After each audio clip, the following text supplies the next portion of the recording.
Hello guys, എല്ലാവർക്കും എൻ്റെ YouTube ചാനലിലേക്ക് നല്ലൊരു നമസ്കാരം.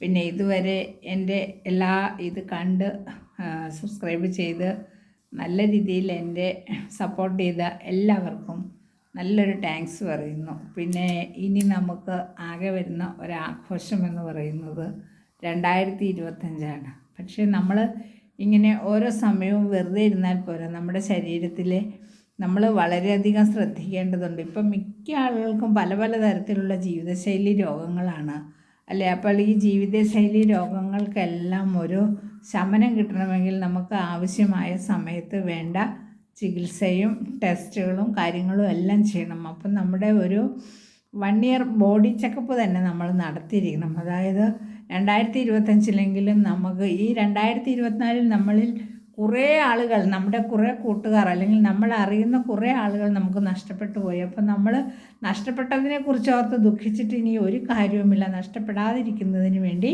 നമ്മൾക്ക് മുൻകരുതലുകൾ എടുക്കണം. അപ്പം നമ്മൾ ഇപ്പം 3500, 4500 ഓരോ പാക്കേജ് പദ്ധതികളുണ്ട്. ആ പാക്കേജ് പദ്ധതികളിൽ നമ്മൾ കയറിയാൽ നമുക്ക് വളരെ ഈസി ആയിട്ട് നമ്മുടെ kidney function, liver function, heart function, അതുപോലെ നമ്മുടെ ബ്ലഡ് പ്രഷർ, തൈറോയ്ഡ് എല്ലാ ടെസ്റ്റുകളും ചെയ്യുന്ന ഓരോ ടെസ്റ്റുകളുണ്ട്. അപ്പോൾ അത് നമ്മൾ മസ്റ്റായിട്ടും ചെയ്തിരിക്കണം.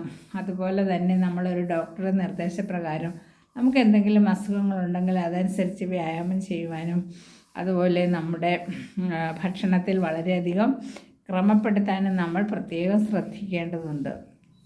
ഈ അവസരത്തിൽ അതൊക്കെയാണ് എനിക്ക് നിങ്ങളോട് പറയാനുള്ളത്. മൺമറിഞ്ഞു പോയവരെ നമ്മൾ ഓർക്കണ്ട എന്നല്ല, അവരെ നമ്മൾ ഓരോ നിമിഷവും ഓർത്തുകൊണ്ടേയിരിക്കുകയാണ്. കാരണം നമുക്ക് ഒരിക്കലും മറക്കാനാവാത്ത തരത്തിലുള്ള ഒരുപാട് നഷ്ടങ്ങൾ 2024 നമുക്ക് സമ്മാനിച്ചു. പക്ഷേ 2025 അങ്ങനെയുള്ള യാതൊരു അപകടങ്ങളോ ബുദ്ധിമുട്ടുകളോ ഒന്നും ഉണ്ടാവരുത് എന്ന് മാത്രമാണ് നമുക്കെല്ലാവർക്കും പ്രാർത്ഥിക്കാനായിട്ടുള്ളത്. പിന്നെ ഗൈസ്, എല്ലാവർക്കും ഈ വർഷം നല്ലൊരു പുതുവർഷമായി തീരട്ടെ എന്ന് മാത്രമാണ് എനിക്ക് പറയാനുള്ളത്. അതുപോലെ തന്നെ നമ്മുടെ വീട്ടിലിപ്പം ആണുങ്ങളൊക്കെ പണിയെടുത്ത് ഇഷ്ടംപോലെ പൈസ കൊണ്ടുവരും. എങ്കിലും നമ്മൾ പെണ്ണുങ്ങൾ ഒന്നിനും പുറകോട്ട് നിൽക്കരുത്. കാരണം എന്തെങ്കിലുമൊക്കെ ജോലി ചെയ്ത് നമ്മുടെ ഭർത്താക്കന്മാർക്ക് ഒരു താങ്ങും തണലുമായിട്ട് ജീവിക്കണം. അതിനുവേണ്ടി തയ്യലോ അല്ലെങ്കിൽ നമ്മൾ 10 പിള്ളേർക്ക് ട്യൂഷൻ എടുക്കുക, അതുപോലെ തന്നെ അല്ലെങ്കിൽ നമ്മൾ വേറെ എന്തെല്ലാം ഫാഷൻ ഡിസൈനിങ് അല്ലെങ്കിൽ എന്തെങ്കിലും സ്ഥാപനങ്ങളിലൊക്കെ ജോലി ചെയ്യുക. അങ്ങനെ വളരെയധികം കഷ്ടപ്പെട്ട് ജോലി ചെയ്യുമ്പോഴും നമ്മൾ അതിൽ നിന്നൊരു മിച്ചം പൈസ, ഒരു 1000 രൂപ കിട്ടുമ്പോൾ അതിലൊരു 100 രൂപ നമ്മൾ കരുതി വയ്ക്കണം. കാരണം നമുക്ക് ജോലി ഇല്ലാതാവുമ്പോൾ നമുക്ക് ആ പൈസ വളരെയധികം ഉപകാരപ്പെടും. അപ്പം നമ്മൾ കിട്ടുന്ന പൈസ മുഴുവനും ധൂർത്ത് ചിലവാക്കരുത്. കാരണം അതിൽ നിന്നൊരു 100 രൂപ നമ്മൾ ആരും കാണാതെ അല്ലെങ്കിൽ നമ്മളത് സൂക്ഷിക്കണം. അതിനായി നമ്മൾ ഏതെങ്കിലും ഒരു സേവിങ്സ് ബാങ്ക് അക്കൗണ്ടിലോ അല്ലെങ്കിൽ ഒരു പോസ്റ്റ് ഓഫീസ് സേവിങ്സ് സ്കീമിലോ ഒക്കെ നമ്മൾ അംഗത്വം ചേരണം. കാരണം ഇതൊന്നും ആരും പറയുന്ന കാര്യങ്ങളല്ല, എല്ലാവർക്കും സ്വയം അറിയാവുന്ന കാര്യങ്ങളാണ്.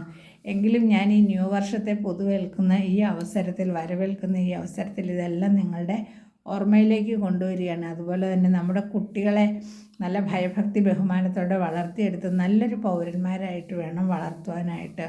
കാരണം കുഞ്ഞുങ്ങളെല്ലാം ഇപ്പോൾ എല്ലാവരും മൊബൈലിൻ്റെ പുറകിലാണ് അല്ലേ. ഭയഭക്തി ബഹുമാനങ്ങളില്ല, നാമജപങ്ങളില്ല, അമ്പലങ്ങളിൽ പോകുന്നില്ല. അങ്ങനെ പരീക്ഷ വരുമ്പോൾ മാത്രം അമ്പലത്തിൽ പോകുന്ന നമ്മുടെ കുഞ്ഞുങ്ങളെ ന്യൂ ഇയർ ആയിട്ടും അമ്പലത്തിൽ പോകാൻ അവരെ നിർബന്ധിക്കണം. അങ്ങനെ ഒത്തിരി നല്ല കാര്യങ്ങൾ പറഞ്ഞുകൊണ്ട് ഞാൻ ഇന്നത്തെ വീഡിയോ ഇവിടെ നിർത്തുന്നു. Okay guys, happy new year.